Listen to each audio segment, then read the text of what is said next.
Ciao a tutti ragazzi, benvenuti con un altro video.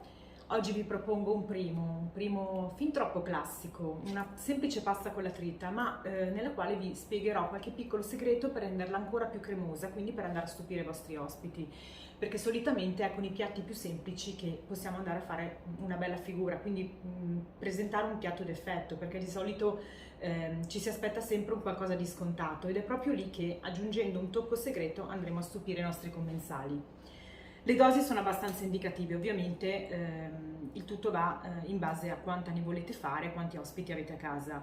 Quindi abbiamo della cipolla già tritata, poi abbiamo del macinato misto, quindi qui potete prendere sia manzo che vitello, mettere anche della salsiccia per dare un po' più di sapore, però questo dipende proprio da voi.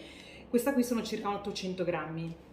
Poi abbiamo del vino rosso, io ne ho preso un bicchiere abbondante, però se a qualcuno piace anche un po' più carica di sapore se ne può aggiungere ancora un po'. Poi abbiamo del concentrato, circa 2 cucchiai, quindi dovremo ottenere un ragù quasi alla bolognese. E poi della farina, che poi andremo ad aggiungere in corso d'opera. Questo piatto lo presenteremo su una cialda di parmigiano che dopo andremo a fare. Quindi passiamo al procedimento. Allora, abbiamo fatto soffriggere la cipolla. E adesso inseriamo il nostro macinato che andremo a fare rosolare completamente, quindi come se stessimo preparando una classica pasta al ragù o un ragù alla bolognese. Quindi ora non dobbiamo fare altro che far rosolare il tutto. Allora, la nostra trita è rosolata completamente, vedete che si è già formato il nostro liquido di cottura che andremo a imprigionare nella nostra trita con il nostro tocco della farina. Quindi non facciamo altro che inserire la farina dentro e iniziamo a incorporarla bene nella nostra trita. Questo sarà il nostro tocco cremoso che avrà il nostro sughetto a fine cottura. Vedete? Adesso la farina non farà altro che incorporare tutto il liquido della nostra trita e adesso attendiamo che la trita assorba completamente la farina e poi vi farò vedere che si andrà a formare anche una piccola crosticina nel fondo della pentola. Ecco qua, non so se si vede bene dalla camera, però si sono formate delle crosticine, vedete? Queste crosticine hanno un'alta concentrazione di gusto, quindi cosa facciamo? In questo momento qui andiamo a inserire dentro il nostro vino rosso.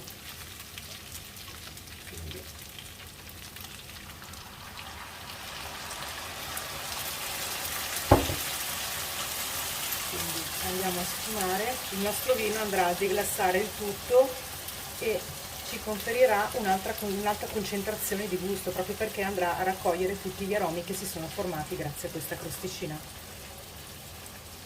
Quindi adesso non facciamo altro che fare sfumare per bene il vino in modo tale che venga persa la parte alcolica e dopodiché andiamo a inserire il concentrato. Il vino è evaporato completamente e adesso inseriamo il nostro concentrato che andiamo sempre a incorporare per bene, come abbiamo fatto con la farina. Non ci vuole tantissimo concentrato perché poi dovremo ottenere un ragù abbastanza debole, non dovrà avere questo colore particolarmente rosso come quando andiamo a fare un ragù, assomiglierà più a un ragù alla bolognese. Poi se invece preferite inserire più concentrato non c'è problema, però ecco, la parte interessante è proprio quella della farina, che comunque al di là di quanto concentrato metterete andrà a conferire un gusto maggiore. Una volta che il concentrato è stato assorbito per bene, andiamo a proseguire la cottura con dell'acqua, del brodo oppure del dado. Ci sono anche dei brodi già pronti in commercio che sono molto buoni e saporiti, però ecco, questo in base alle vostre preferenze. L'importante è che comunque proseguiamo la cottura con del liquido, altrimenti il composto si andrà ad asciugare. quindi io adesso aggiungo dell'acqua perché si sta asciugando.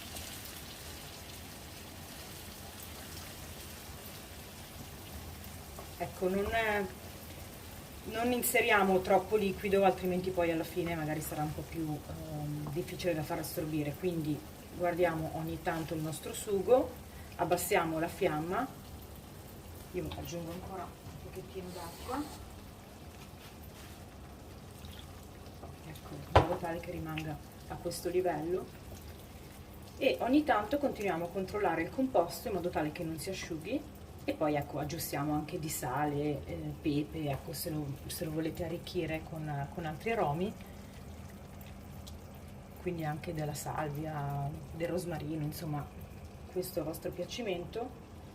Però l'importante è che non facciamo asciugare il sughetto. Proseguiamo la cottura per circa un'oretta con il coperchio e ci vediamo una volta che il sugo è pronto. Allora, intanto il nostro sugo sta cuocendo, vi ricordo sempre di aggiungere un po' d'acqua in modo tale da non far appaccare il composto,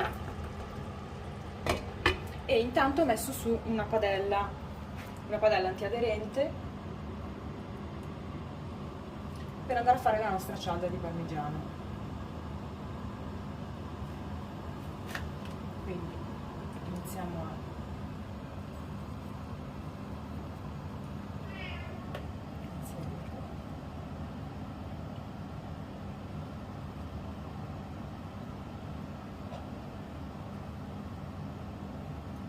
andiamo a ricoprire per bene tutta la padella.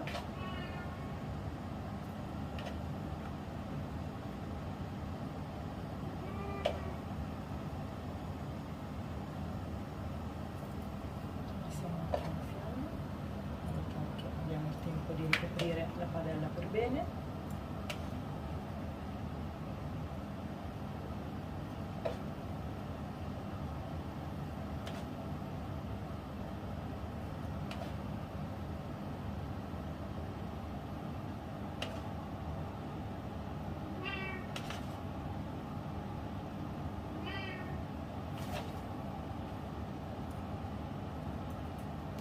Attendiamo che il nostro composto inizi ad addensare.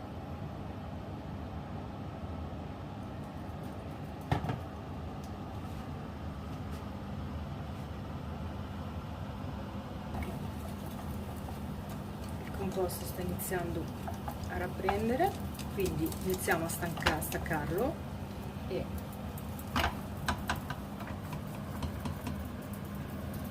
cerchiamo di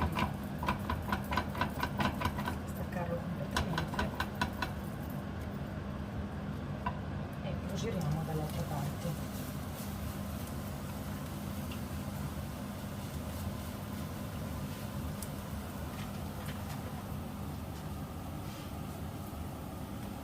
Lo facciamo andare per qualche secondo da questa parte e dopodiché lo spostiamo sopra una ciotola, scegliete voi la grandezza in modo tale da dargli la forma.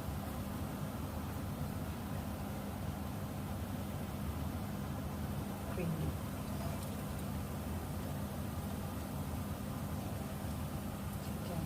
secondo, controlliamo sempre. Ok,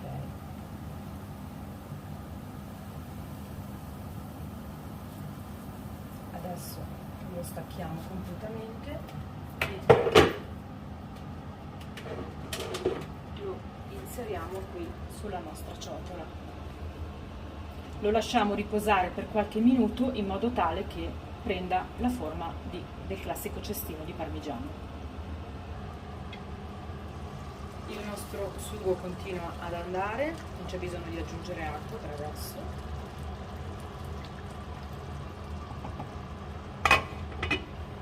Mentre la nostra cialda l'abbiamo fatta riposare per qualche minuto, io ho scelto questa ciotola per poter mettere anche più pasta dentro, però ecco, quello a vostro piacimento, e adesso la andiamo a appoggiare sul nostro piatto.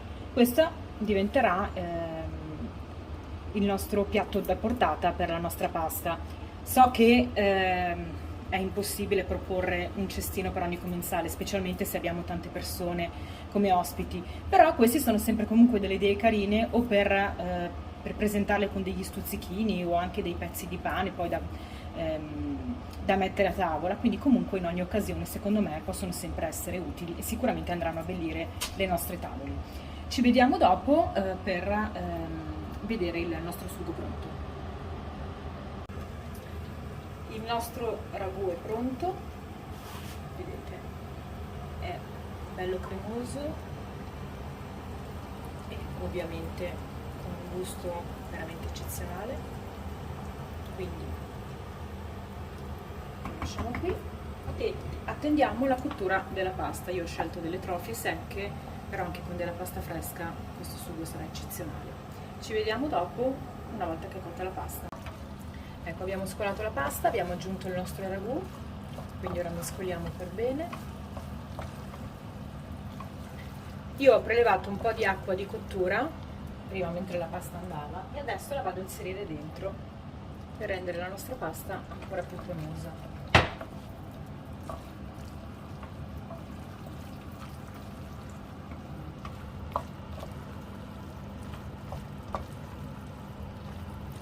Vi assicuro che è molto cremosa, non so se si vede bene dalla camera, però provatela perché sarà strepitosa. Aggiungiamo ancora un goccio di acqua di cottura. Okay.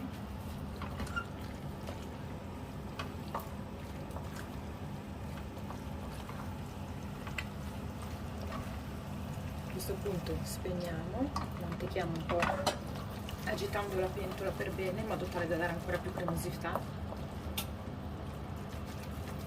e qua come si fa anche con il risotto all'onda, vedete.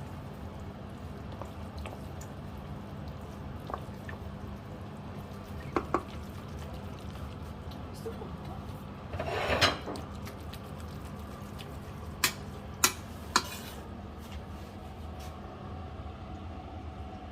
inseriamo la nostra pasta.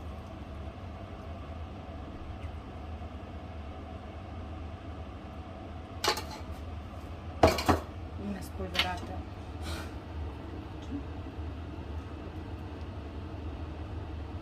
e il nostro piatto è pronto. Provatelo ragazzi, perché è strepitoso. Io come al solito vi aspetto per altre ricette, mettete un mi piace se vi è piaciuto il video e iscrivetevi al canale. Ciao a tutti!